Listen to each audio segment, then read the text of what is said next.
Hello friends, आज हम लोग देखेंगे एडीओ एग्जाम में जो ग्रामीण विकास का पार्ट है, उसमें क्वेश्चन कहाँ-कहाँ से बनता है, क्या-क्या बुक पढ़ना है, क्या पढ़ना है, कैसे पढ़ना है।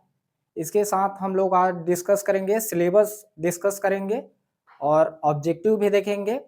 आपको ऑथेंटिक सोर्स पढ़ना है, प्रश्न कैसे बनता है, ऑब्जेक्टिव कैसा बनता है, नया पैटर्न में आपका प्रश्न कैसे बनेगा, उसको देखेंगे। तो इसमें है आपको ग्रामीण विकास, ये देखने वाले हैं हम लोग। जो एडीओ एग्जाम में आपका ग्रामीण विकास वाला पार्ट है, तो इसमें यूनिट में आपका लिखा हुआ है ग्रामीण विकास के अंतर्गत आपका फ्लैगशिप की योजनाएं, ग्रामीण विकास की फ्लैगशिप की योजनाएं।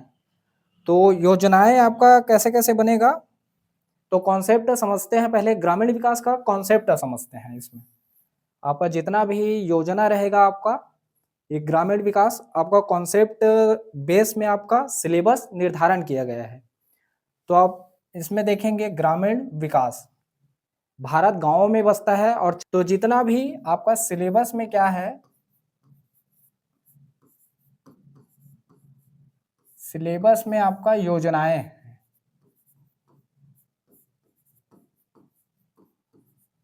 ग्रामीण विकास के अंतर्गत आपको फ्लैगशिप योजनाएं पढ़ना है। तो योजनाएं आपका किन के लिए है योजना, जैसे ये आपका है क्या है, गांव है, तो इसमें आपका क्या रहेंगे, लोग रहेंगे, लोग रहेंगे, जनसंख्या रहेगा, जनसंख्या रहेगा, और आपका संसाधन रहेगा। ठीक है, गांव में क्या रहेगा, लोग या जनसंख्या, ग्रामीण विकास, लोग या जनसंख्या और आपका संसाधन रहेगा। तो जितना भी योजना रहेगा आप लोगों के लिए रहेगा, अधोसंरचना के लिए रहेगा।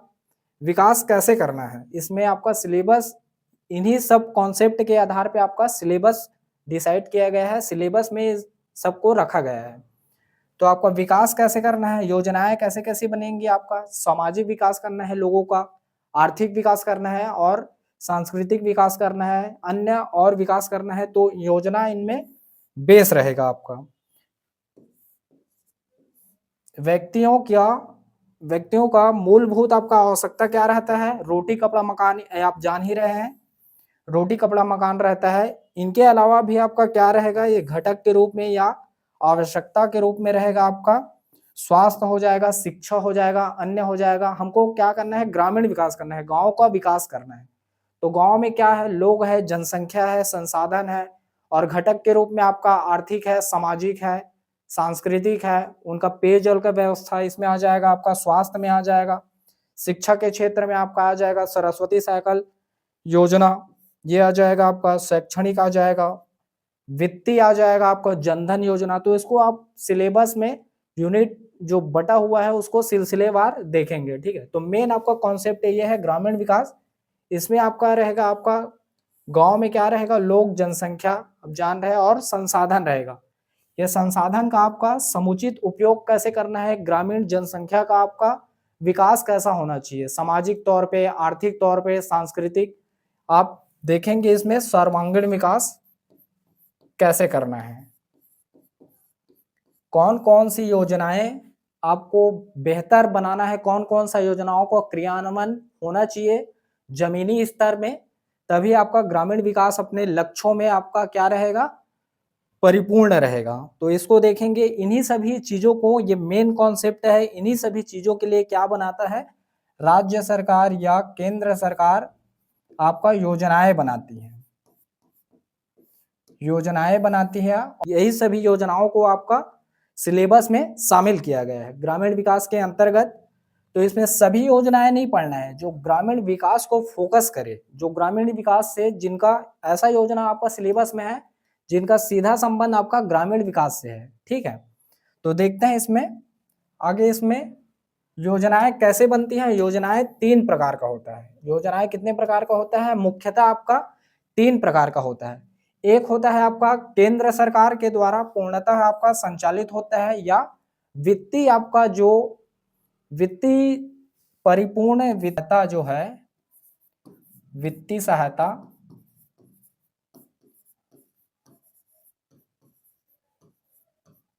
वित्तीय सहायता या अनुदान, तो ऐसा योजना जिसमें केंद्र सरकार के द्वारा वित्तीय सहायता प्रदान किया जाता है, तो ये पूरा पूर्णतः आपका केंद्र सरकार द्वारा संचालित होता है।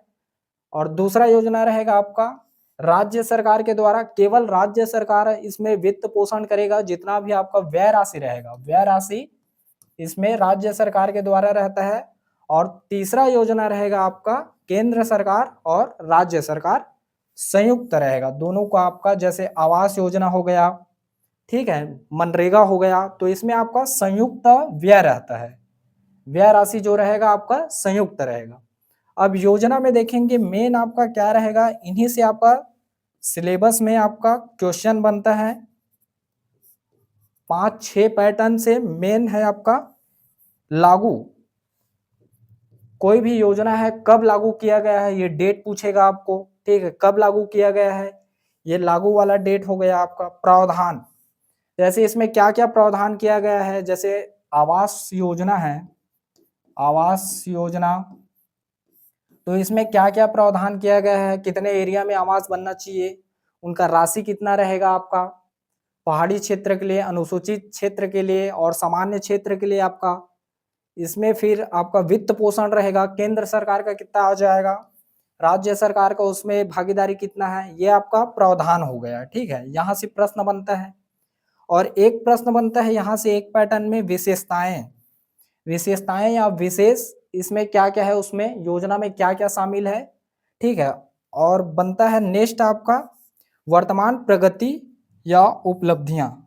ये वर्तमान प्रगति रिपोर्ट, मतलब अभी जैसे आवास योजना हो गया या मनरेगा हो गया, तो उसमें मजदूरी दर कितना है, उसमें आम जनों का भागीदारी कितना है, उसमें व्यय राशि कितना है, तो ये आपका प्रगति रिपोर्ट क्या रहता है, डाटाबेस रहता है, डाटाबेस रहता है। मतलब आपका इकोनॉमी सर्वे जो आता है, छत्तीसगढ़ शासन का बजट जो आता है, विभागीय प्रशासकीय प्रतिवेदन जो आता है, तो इसमें आपका वर्तमान प्रगति रिपोर्ट आपका ये आपका मेंशन रहता है।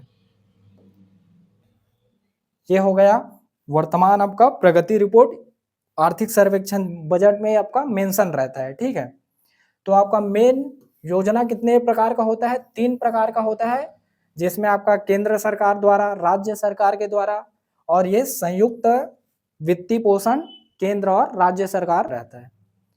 अब आगे देखते हैं, इसमें सिलेबस डिस्कस करते हैं, इसमें सिलेबस, ठीक है। तो सिलेबस ये आपका 2017 एग्जाम का है, 2017 एग्जाम का, और जो अभी एग्जाम होने वाला है 15 जून को, उसमें सिलेबस ग्रामीण विकास का, आजीविका का, पंचायती राज का ज़्यादा कुछ चेंज नहीं होने वाला है। इसमें आपका नया योजना जुड़ जाएगा, कुछ कुछ नया योजना जुड़ जाएगा, और नंबर आपका जो 150 था वो लगभग 100 नंबर का होने वाला है। और आपका इंडियन जीएस भी इसमें संभावित है कि आपका इंडियन जीएस आपका जोड़ा जा रहा है। तो मुख्यतः आपका ये ग्रामीण विकास का, आजीविका का, पंचायती राज का आपका सिलेबस चेंज नहीं होगा, थोड़ा बहुत बस होगा, जो नवीन योजनाएं हैं, नवीन जो प्रावधान है वह ऐड हो जाएगा, ठीक है। और नंबर का आपका 100 हो सकता है इसमें, और टाइम आपका 2 घंटे रहेगा। तो इसमें देखेंगे इकाई में बटा हुआ था, 2017 का है। ग्रामीण विकास के अंतर्गत आपका सिलेबस 6 इकाई में बटा हुआ था, 6 इकाई में आपका बटा हुआ था। तो इसमें मेन योजनाएं हैं। फर्स्ट यूनिट में क्या था आपका, ग्रामीण विकास की विभिन्न योजनाएं, तो इसके अंतर्गत आपका उद्देश्य, पात्रता और मिलने वाली सहायता की जानकारी। इसके अंतर्गत क्या पढ़ेंगे हम लोग, जैसे समाज कल्याण विभाग के द्वारा संचालित आपका योजनाएं रहता है, पेंशन स्कीम हो गया, ठीक है, सहायक उपकरण प्रदान करने स्कीम हो गया, ये समाज कल्याण विभाग, समाज कल्याण विभाग, समाज कल्याण विभाग की मुख्यतः जितनी भी योजनाएं रहती है, इसके अंतर्गत आपको इसमें पढ़ना है। यूनिट फर्स्ट में विभिन्न योजनाएं, ग्रामीण विकास की विभिन्न योजनाएं, आप हमेशा ध्यान रखना ग्रामीण विकास की जो जिनका संबंध, ऐसा योजना पढ़ना है इस वाले पार्ट में। सभी योजनाओं को नहीं पढ़ना है आपको, बाल विकास या शिक्षा से रिलेटेड आपको योजना नहीं पढ़ना है। इसमें जिनका संबंध आपका ग्रामीण विकास से है उन्हीं योजनाओं को इसमें कवर करेंगे। उद्देश्य है इसके अंतर्गत, पात्रता है, पेंशन स्कीम जो समाज कल्याण विभाग अभी जो बताया, समाज कल्याण विभाग का जितना भी रहता है इसके अंतर्गत शामिल होता है, जैसे अंत्योदय योजना भी हो गया और पेंशन योजना हो गया आपका। इसके बाद है आपका इकाई सेकंड में आपका ग्रामीण विकास की योजनाओं की संक्षिप्त जानकारी। तो इसमें क्या है देखेंगे आप, ग्रामीण विकास का जो फर्स्ट यूनिट है इसमें मेंशन नहीं किया है कि कौन कौन सा योजना है, ठीक है। तो मुख्यतः आप अभी बताया समाज कल्याण विभाग के अंतर्गत जितना भी योजनाएं हैं, लेकिन आपको जो इकाई सेकंड है इसमें आपका योजना का पर्टिकुलर नाम दे दिया है, ठीक है। पर्टिकुलर नाम दे दिया है, जैसे महात्मा गांधी राष्ट्रीय रोजगार गारंटी योजना मनरेगा है, ये आपको मनरेगा है, ठीक है।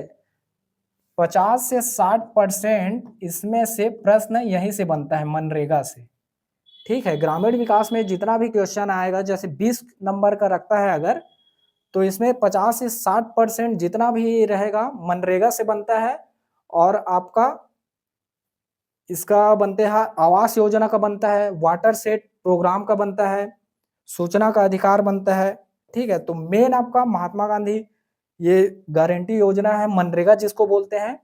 तो यहाँ से ये बहुत ही महत्वपूर्ण टॉपिक है या महत्वपूर्ण योजना है, ठीक है। उसके बाद सिलेबस में आपका कौन सा दिया है, राष्ट्रीय ग्रामीण आजीविका मिशन, जिसे छत्तीसगढ़ में बिहान योजना के नाम से जाना जाता है, तो इसको भी डायरेक्ट शामिल किया गया है, तो इसको भी पढ़ेंगे आगे। उसके बाद है स्वर्ण जयंती स्वरोजगार योजना, ठीक है। उसके बाद है आपका इंदिरा आवास योजना, अभी नाम परिवर्तन कर दिया गया है, अभी है ये प्रधानमंत्री आवास योजना है। उसके बाद इसमें है एकीकृत जल ग्रहण प्रबंधन, वाटर सेट प्रोग्राम आपको शामिल किया गया है। आम आदमी बीमा योजना, ये आपका क्या है, बीमा योजना मतलब ये है वित्तीय सुरक्षा के लिए है। अभी हम लोग डिस्कस करें किए, अभी वित्तीय सुरक्षा है आपका, स्वास्थ्य है, शैक्षणिक है आपका, सांस्कृतिक विकास करना है, तो यही योजना देखेंगे। ये आपका क्या है, ये आपका स्वास्थ्य से संबंधित है, स्वास्थ्य से संबंधित हो गया। और आपका बीमा योजना हो गया, वित्तीय सुरक्षा के लिए हो गया। प्रधानमंत्री ग्राम सड़क योजना, ये क्या है आपका, गांव का विकास करना है तो सड़कों का विकास करना है, तो ये आपका अधोसंरचना के अंतर्गत आएगा, अधोसंरचना। ओवरव्यू आप सिलेबस देखेंगे तो यही आपको मिलेगा, देखने को मिलेगा कि जो पहले डिस्कस किए कि ग्रामीण विकास का जो मूलभूत सिद्धांत है, हमको विकास करना है, अधोसंरचना में करना है, सामाजिक सांस्कृतिक करना है, अधोसंरचना में करना है, शिक्षा के क्षेत्र में करना है, सर्वांगीण विकास करना है गांव के लोगों का, तो यही आपको देखने को मिलेगा। इसके बाद है मुख्यमंत्री ग्राम सड़क योजना, ये प्रधानमंत्री ग्राम सड़क योजना है जो केंद्र सरकार के द्वारा।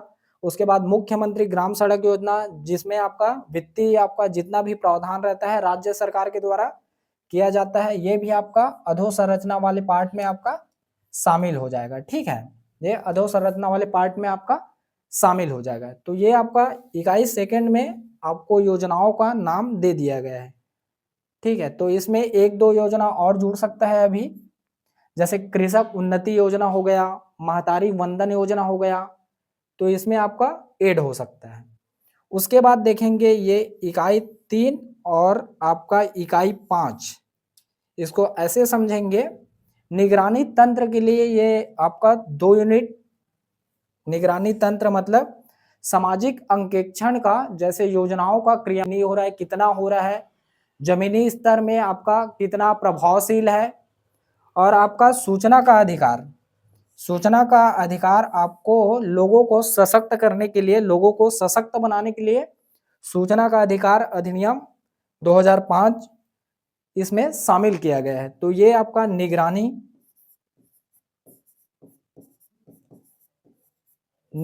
या क्रियान्वयन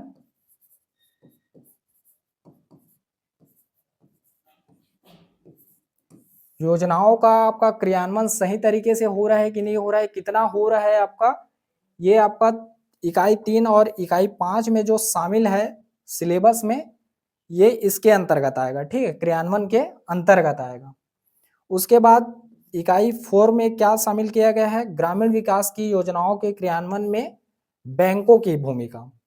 जैसे जितना भी योजना रहेगा तो मेन क्या रहेगा, वित्तीय संसाधन या वित्तीय समावेशन कहाँ कहाँ से प्राप्त होगा, कोई भी केंद्र सरकार का योजना आएगा या राज्य सरकार का योजना आएगा, गांव में आपका क्रियान्वयन होना है तो मेन क्या चाहिए आपका, मेन अधोसंरचना बनाना है या आवास योजना देना है तो वित्तीय सुरक्षा देना है, सीधा बैंक अकाउंट में वो करेंगे। जैसे पेंशन योजना हो गया तो पेंशन क्या है आपका, वित्तीय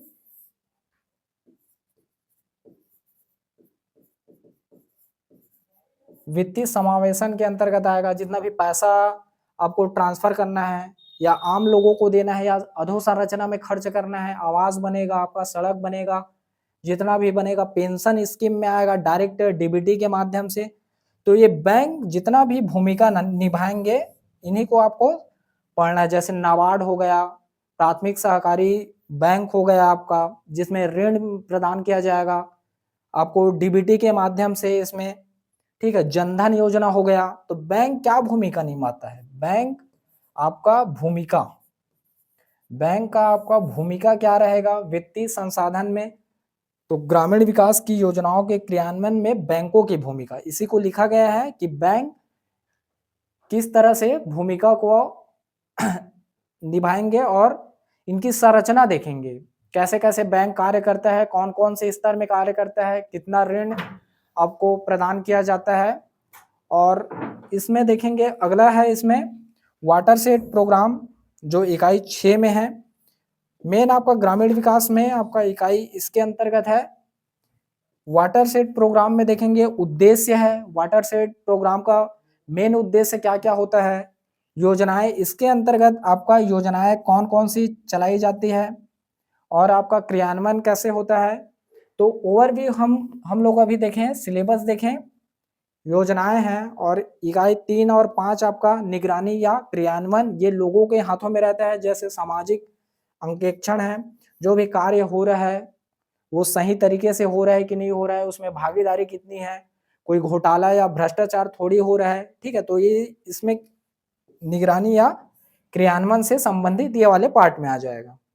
सूचना का अधिकार ये दोनों इसमें आ जाएगा आपका। बैंकों की भूमिका ये आपका इकाई 4 में है, इसमें नाबार्ड वगैरह पढ़ेंगे, सहकारी बैंक पढ़ेंगे, ठीक है।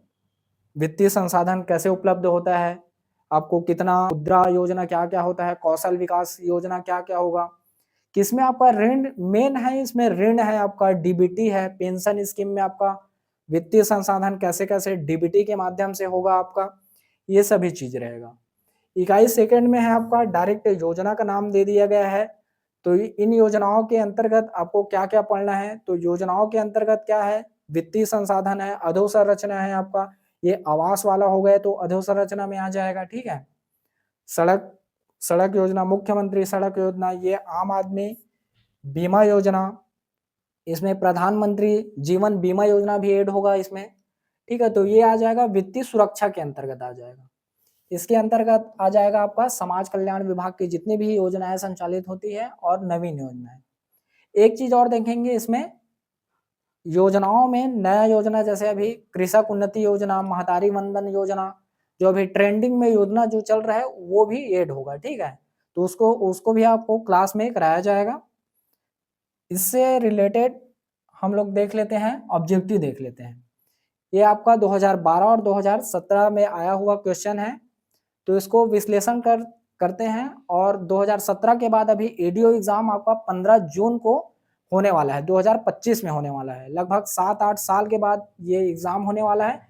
तो अभी पैटर्न भी आपका बहुत हाई लेवल में जा रहा है। ऑब्जेक्टिव पैटर्न जो है आपका एग्जाम है, वनडे एग्जाम है, बहुत हाई लेवल में जा रहा है। तो ये आपका पैटर्न भी बदलेगा, ठीक है। कूट में रहेगा, कथन निष्कर्ष वाला भी क्वेश्चन रहता है अभी। तो ये 2012 और 2017 का भी प्रश्न देखते हैं, इसमें आपको आइडिया में देखते हैं। यह 2012 और 2017 में आया हुआ प्रश्न है। जैसे इसमें है निम्नलिखित में से कौन सी प्रधानमंत्री जीवन ज्योति बीमा योजना की विशेषता नहीं है। तो ये प्रश्न है आपका यूनिट फर्स्ट से है आपका, ग्रामीण विकास की विभिन्न योजनाएं, उद्देश्य, पात्रता, मिलने वाली सहायता की जानकारी। तो इसमें आपका पूछा गया है प्रधानमंत्री जीवन ज्योति बीमा, ये आपका वित्तीय समावेशन से, वित्तीय सुरक्षा से है, वित्तीय सुरक्षा जीवन बीमा योजना जो है क्या है आपका वित्तीय सुरक्षा से ये प्रश्न है। तो इसमें पूछा गया है, विशेषता नहीं है पूछा गया है।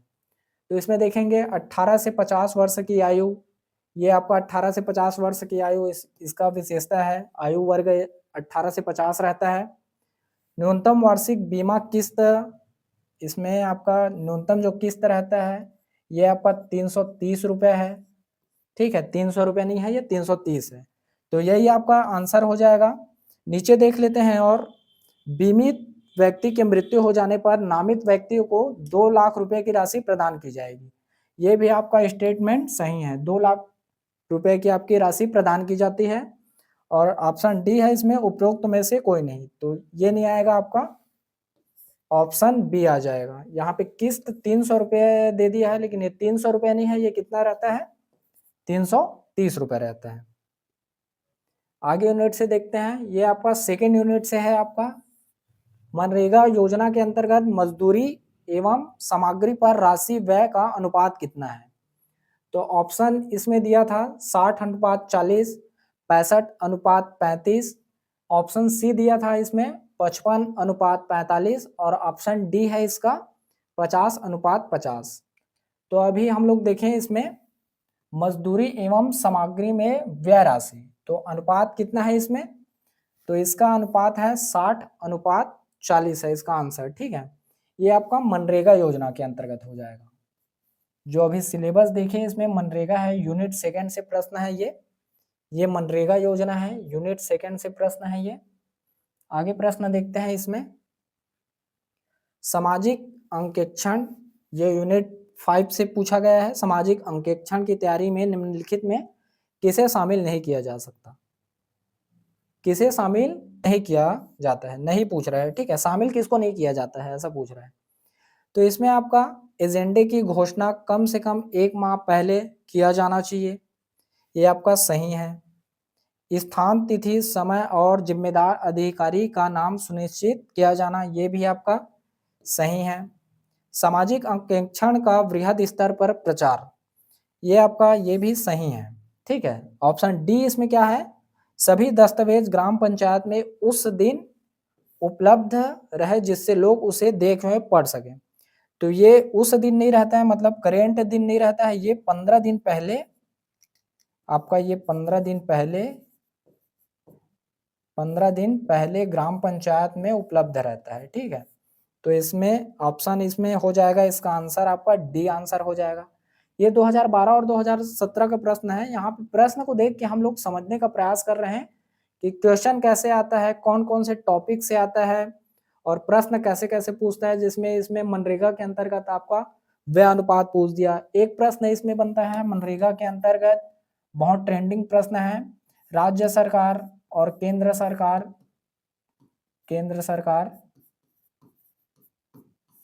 व्यय का अनुपात कितना रहता है मनरेगा के अंतर्गत, आवास के अंतर्गत। तो अनुपात वाला प्रश्न भी आपका 2-3 प्रश्न मिल जाएगा देखने को, ठीक है। आगे बढ़ते हैं इसमें, ये मुद्रा योजना आ गया, ठीक है, ये वित्तीय संसाधन से आ गया, वित्तीय समावेशन से मुद्रा योजना, ठीक है, के अंतर्गत शिशु ऋण योजना में कितने रुपए के ऋण के स्वीकृति करने का प्रावधान है। तो इसमें आपका ऑप्शन है 50,000 रुपए, या 1 लाख रुपए, या 5 लाख रुपए, या इसमें उपरोक्त में से कोई नहीं। तो देखेंगे इसमें आपका श्रेणी रहता है शिशु, किशोर, अभी वर्तमान में इसमें और एक ऐड किया गया हुआ है तरुण, और ये आपका ये पीएससी एग्जाम में भी, अभी का पीएससी एग्जाम में ये क्वेश्चन आया हुआ है अभी, तरुण प्लस। तो इसमें आपका रहता है 50,000 रुपए तक, 50,000 रुपए तक। इसमें आपका रहेगा 5 लाख रुपए तक, 5 लाख रुपए तक। इसमें आपका हो जाता है तरुण में आपका, ये श्रेणी है, 4 श्रेणी है, अभी ये इसको नया ऐड किया गया है, मेन आपका 3 श्रेणी है, तरुण प्लस को अभी ऐड किया गया है। तो तरुण के अंतर्गत आपका 10 लाख रुपए तक ऋण आपको प्रदान किया जाएगा, और तरुण प्लस ये 20 लाख रुपए किया गया है। ये प्रश्न अभी आया हुआ था। तो इसका आंसर क्या हो जाएगा, शिशु ऋण योजना, तो इसमें आपका 50,000 ठीक है, ये आपका आंसर है 50,000 रुपये। इसको आप याद रखेंगे, ये वाला श्रेणी, और तरुण प्लस 20 लाख रुपए इसको किया गया है। अब देखते हैं इसमें सूचना प्रदान, अगला यूनिट से है आपका सूचना का जो अधिकार अधिनियम, सूचना का अधिकार अधिनियम जो आरटीआई एक्ट है 2005, वहां से प्रश्न बना है। सूचना प्रदान करने संबंधित आवेदन प्राप्त होने के पश्चात कितने न्यूनतम दिनों के भीतर लोक सूचना अधिकारी द्वारा सूचना के अधिकार अधिनियम वही आरटीआई एक्ट 2005 के अंतर्गत सूचना दिए जाने का प्रावधान है। जो लोक सूचना अधिकारी आपका जो सूचना कितने दिन के अंतर्गत प्रदान करेंगे, तो इसमें ऑप्शन दिए हैं 60 दिन या 45 दिन या 120 दिन या 30 दिन। न्यूनतम दिनों की संख्या कितनी होगी लोक सूचना अधिकारी द्वारा आपको सूचना प्रदान करने का, ये आपका आंसर हो जाएगा 30 दिन के अंतर्गत लोक सूचना अधिकारी द्वारा सूचना आपको प्रोवाइड कराया जाएगा। ठीक है, सूचना प्रदान करने से संबंधित आवेदन पत्र, जब आपको आवेदन पत्र मिलेगा लोक सूचना अधिकारी, तो 30 दिन के अंतर्गत उनको सूचना देना अनिवार्य रहेगा। ठीक है, आगे देखते हैं इसमें वाटरशेड परियोजना। ये वाटरशेड परियोजना, ये इकाई लास्ट इकाई का है ये। इसमें आपका के चयन में किसे मापदंड में शामिल नहीं किया जाता है। वाटरशेड का जो मापदंड रहता है उसमें किसको शामिल नहीं किया जाता है बोल रहे हैं।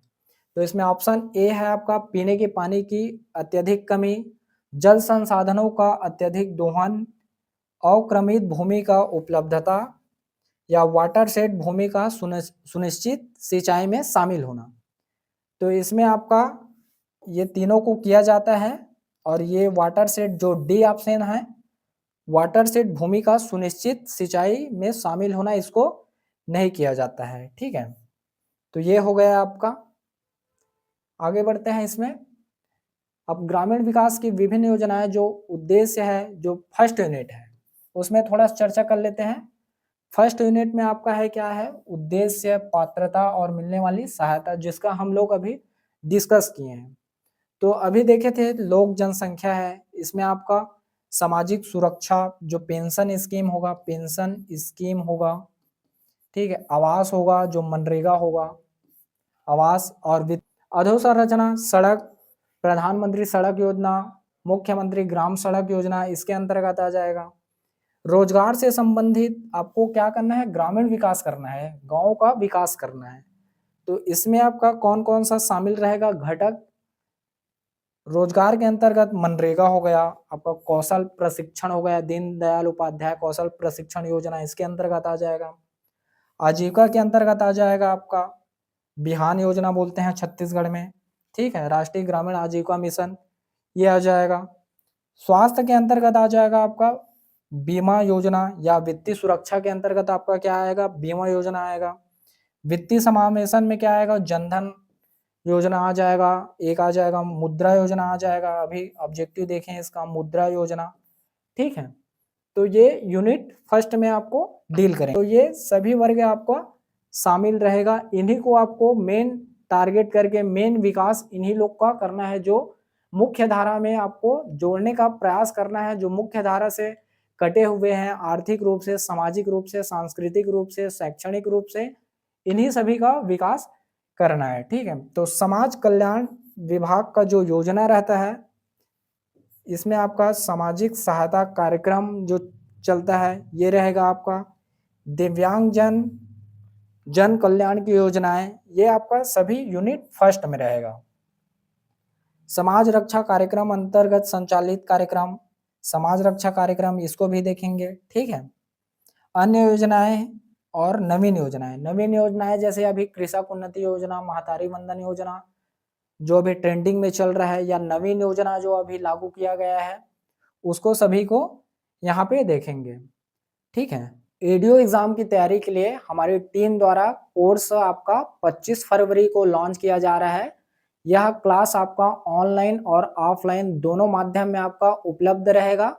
इसमें आपका हिंदी, ग्रामीण विकास, आजीविका, पंचायती राज, अलग अलग सब्जेक्ट के लिए अलग अलग अनुभवी टीचरों के द्वारा आपको क्लास कराया जाएगा, और इसमें आपका नोट्स पीडीएफ रहेगा, आपका टेस्ट सीरीज भी साथ साथ में चलते रहेगा, दोनों मोड में आपका ऑनलाइन भी रहेगा, ऑफलाइन भी रहेगा इसमें।